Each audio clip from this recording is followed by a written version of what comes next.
Hello everyone and welcome back to Rock Real Estate with Stu Simone. Today we have an essential topic for those of you who have transitioned to working from home. We'll be discussing how you can turn your home office into a tax deduction for the upcoming tax season. So if you're ready to save some money, and who isn't, stay tuned.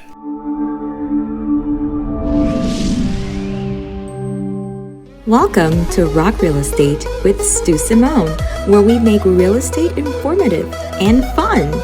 And now, here's your associate broker, real estate attorney, and mortgage loan originator, Stu Simone. Hi, this is Stu Simone of Rock Real Estate. I'd like to address a topic that is growing in importance every day: working from home. Yes, ever since the pandemic and lockdowns, there has been a major societal trend towards working from home. This has increased the value of homes in areas that were not conducive to commuting and have changed what many people look for when buying a home. A home office, or at least an area that can be used as a home office, is now something very important, if not essential. So, who can claim tax deductions when working from home? Well, from the height of the pandemic till now, more people than ever working from home, which I would say is good news. But when it comes to tax deductions, there's good news and bad news. First, the bad news. If you're an employee working from home, you cannot typically deduct your home office. However, for the self-employed or 1099 contractors, it's good news in that you can. Just ensure that your home office meets specific criteria. On the evolving tax landscape since the 2018 tax reform, it's crucial to understand that generally only self-employed individuals can claim tax deductions from working from home.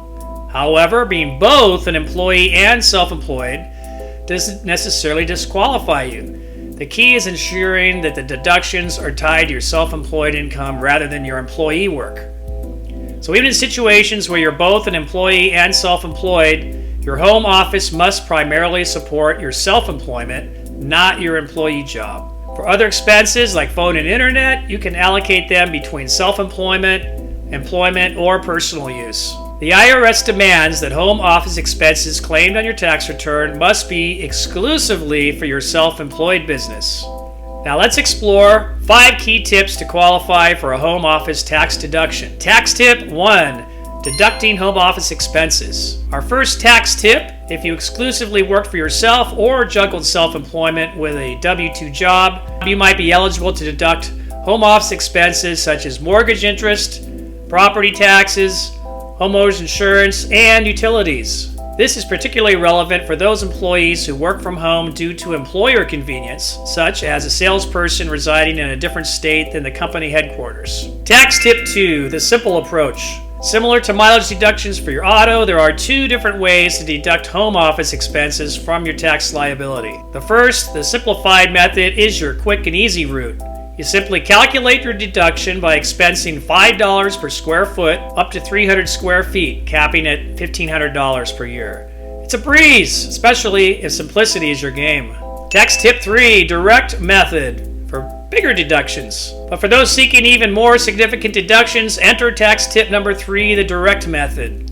A bit more involved, yes, but potentially resulting in a larger deduction. This method involves tracking all home office expenses, including repairs and maintenance. Plus, you can get to claim a portion of other expenses based on the proportion of your home office space. So it's like unlocking a door to a treasure trove of savings. Tax tip 4, the importance of record keeping. Now let's talk about records. Yuck. Tax tip 4 urges you to keep thorough records and save receipts for at least 3 years. The IRS recommends maintaining a written record or logbook for any expenses you can claim as a deduction, and there are apps that do this too. Whether it's a credit card statement, canceled check, or itemized receipt, meticulous documentation is key. And now, tax tip number 5, the power to switch. Each year you can choose between the simplified and direct methods to maximize your tax deduction for that year.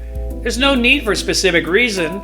It's all about securing the most significant savings for that particular year. So, calculate, switch, and make those deductions work for you year after year. How to determine the home office deduction for self-employed individuals.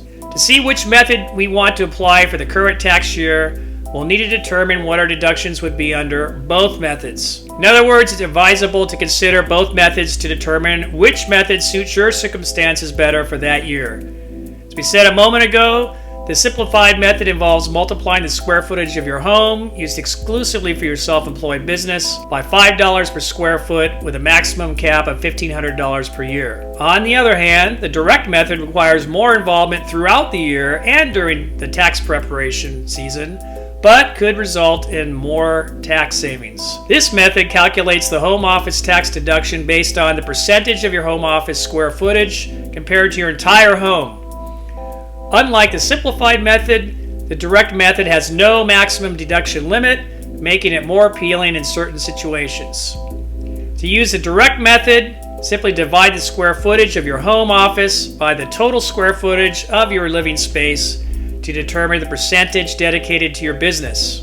Apply this percentage to various home expenses, including rent, mortgage, interest, utilities, insurance, repairs, and allowable depreciation for homeowners. For instance, if your office occupies 250 square feet in a 1,000 square foot home, you could deduct 25% of eligible home-related expenses. If you had $10,000 in qualifying expenses, your potential deduction would be $2,500. When using the direct method, remember to factor in depreciation for a portion of the house if you own it. Now, the simplified method excludes depreciation, so if you've got good depreciation on your home, go direct. Home office deduction for separate spaces. Common question is, can you use the same space for your W-2 job and side gig and still claim the deduction? The answer is unfortunately no. The IRS allows deductions for a dedicated space exclusively used for self-employed business. However, if you have separate spaces, you can still claim eligible expenses for your self-employment work, even if the expenses for your employee space are not deductible. So what if your home office doesn't qualify? Well, if your home office doesn't currently qualify, consider switching to independent contractor status or starting a side business. Ensure your home office for the side business is in a different location than your employee workspace. And don't forget, even if you can't qualify, check if someone else in your household can benefit from the home office deduction.